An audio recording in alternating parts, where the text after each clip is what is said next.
Bismillahirrahmanirrahim. Assalamualaikum warahmatullahi wabarakatuh. Alhamdulillahi rabbil alamin. Assalatu wassalamu ala ashrafil anbiya'i wal mursalin. Nabiyyina wa maulana Muhammadin wa ala alihi wa sahbihi ajma'in, amma ba'du. Para peserta kelas tajwid yang dirahmati oleh Allah Subhanahu wa taala. Pada pertemuan kali ini kita masuk pada materi yang pertama, ya. Ya, insyaallah kita akan menggunakan panduan kitab tajwid, ya, ilmu tajwid praktis metode Asy-Syafi'i. Dan kita akan mulai dari bab makharijul huruf, ya. Bab makharijul huruf. Di kitab ini adalah pelajaran yang kedua.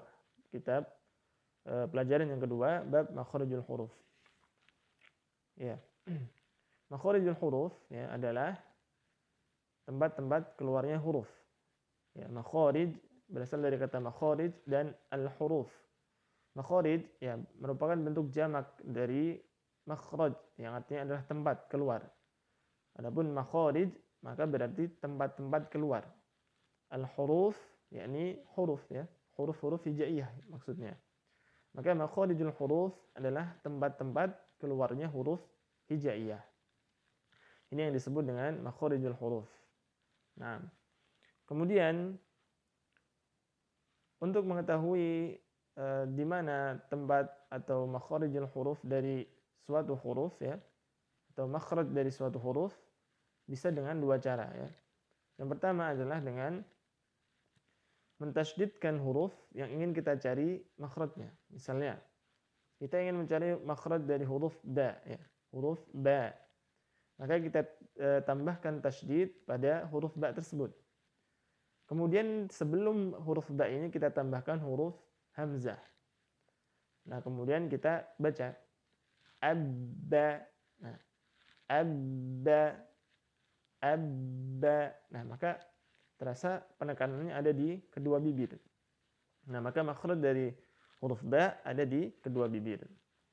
Contoh, kemudian cara yang kedua adalah dengan mensukunkan huruf yang ingin kita cari makhrajnya. Misalnya lagi huruf ba. Ba-nya kita sukunkan. Kemudian sebelum huruf ba ini kita tambahkan hamzah lagi. Nah, maka kemudian kita lafalkan ab. Nah, huruf ba ada di kedua bibir, gitu ya.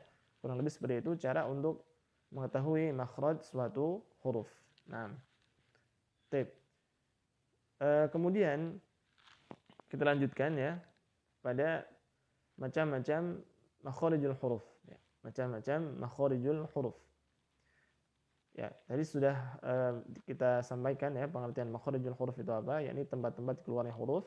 Kemudian cara mencarinya, ya, selain tentunya dengan menghafal, ya, Anda bisa praktekkan dengan menambahkan tasydid atau mensukunkan huruf yang akan kita cari makhrajnya tadi, ya, dengan kemudian ditambahkan dengan hamzah, ab misalnya, abba, nah, dan seterusnya. Kemudian berikutnya adalah macam-macam makharijul huruf, ya, pembagian makharijul huruf. Makharijul huruf, ya, secara umum atau secara global dibagi menjadi 5 makhraj, ya, terbagi menjadi 5 makhraj. Yang nantinya dari 5 makhraj ini, ya, akan dirinci lagi dan tiap-tiap makhraj akan memiliki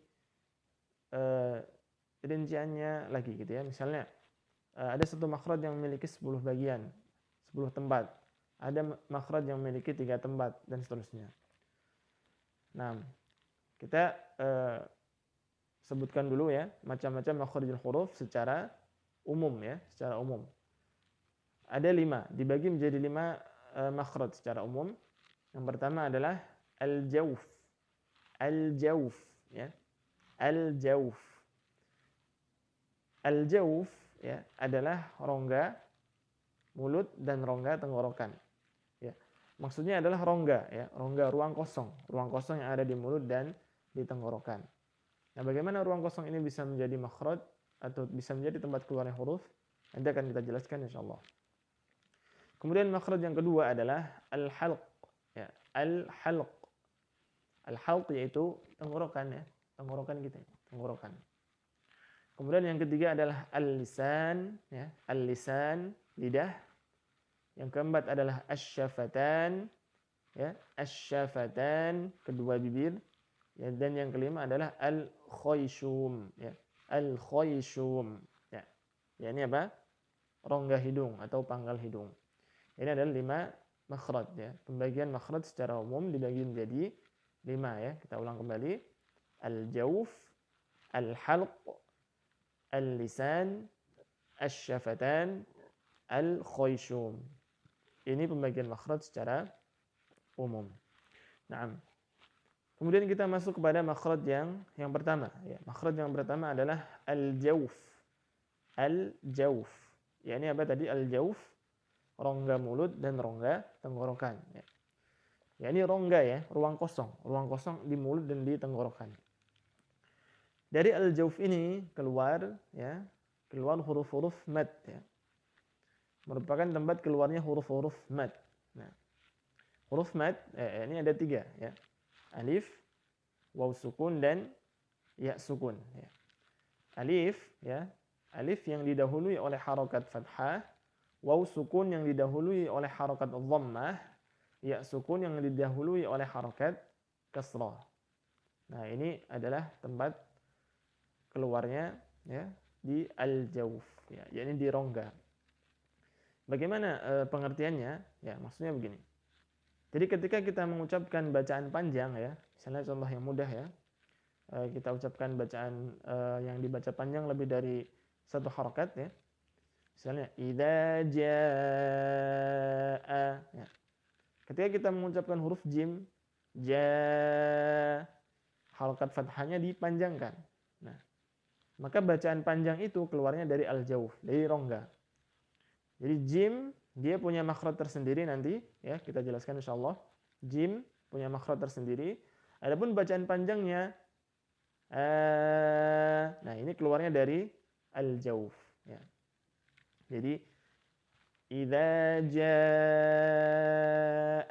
Nah, jaa itu keluarnya dari al-jawf, ya. Dari rongga mulut dan rongga tenggorokan. Maka ketika kita mengucapkan idza jaa, ya, panjang, maka tidak boleh melalui rongga hidung karena bukan tempatnya.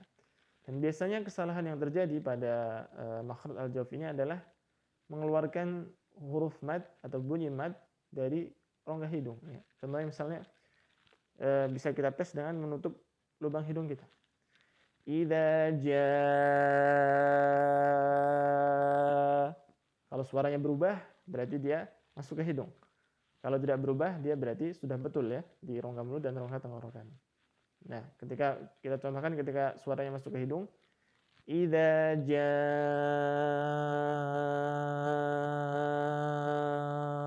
Nah, ketika ditutup suaranya seperti itu. Maka ini salah, ya. Jadi suaranya jadi masuk ke hidung. Padahal makhrajnya bukan di hidung, melainkan di rongga mulut dan rongga tenggorokan. Nah, ini yang disebut dengan makhraj al-jawf, ya. Hurufnya ada 3, huruf-huruf mad. Alif yang sebelumnya harokat fathah, waw sukun yang sebelumnya harokat dhammah, ya sukun yang sebelumnya harokat kasrah.